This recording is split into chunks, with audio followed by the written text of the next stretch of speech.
Рейдерліктер мен алкогольдік маскүнемдік күйінде жасалатын құқық бұзушылықтар мен қылмыстарға жол бермеу үшін полицейлер есепке алынғандарға рейд шараларын күшейтті. Сондай бір рейдке түсіруші тобымыз барып қайтты.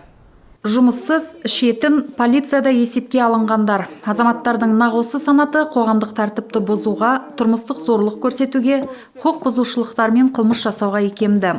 Заңға қайшы әрекеттерді болдырмау үшін полицейлермен алдын алу рейдтары өткізіледі. Қызметкерлер есепке алынған азаматтардың санаттары тұратын мекен-жайларына аттанады.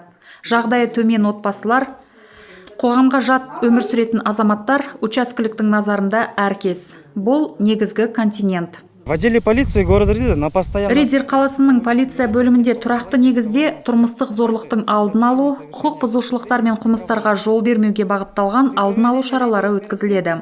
Рейд шараларын өткізгенде бұзушылықтар анықталғанда бұл тұлғалар 73-ші бап тұрмыстық отбасылық саласындағы қарсы әрекет амалдар бойынша және 73-те 1-ші бап саналы түрде денсаулыққа жеңіл зиян келтіру, соққыға алу бойынша 440-шы бап қоғамдық жерде алкогольдік маскүнемдік күйінде жүру және алкоголь сусындарын ішу бойынша 461-ші бап қорғау ұйғарымын бұзу бойынша 169-шы бап 2-ші бөлім ерекше талаптарды бұзу бойынша әкімшілік жауапқа тартылады.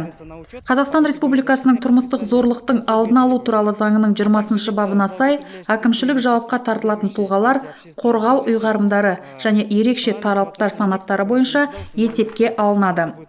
Сонымен бірге спирт сусындарын асыра пайдаланатын әрі қоғамға қарсы өмір салтын кешетін адамдарға қатысты сот шешіммен жүріп тұрудың ерекше талаптары тағайындалады. Алкоголь сусындарын ішуге тыйым салынады. Ал алкогольдік сусындарды жүйелі түрде ішетін тұлғалар маскүнемдіктен күштеп емделуге Өскемен қаласына жіберіледі. Учаскедегі тәртіптің негізі алдын алу. Оған полицейлер уақыттарының арыстандай бөлігін арнайды. Кейбір есепке алынғандарға аптасына неше қайтара барады. Жалпы бұл жолғы жедел алдын алу рейді сәтті өтті. Айрықша бұзушылықтар анықталмады. Және ведомстволық аумақта құқық бұзушылықтардың алдын алу учаскеліктің жұмысындағы басты бағытының бірі болғандықтан мұндай рейдтар жалғасатын болады.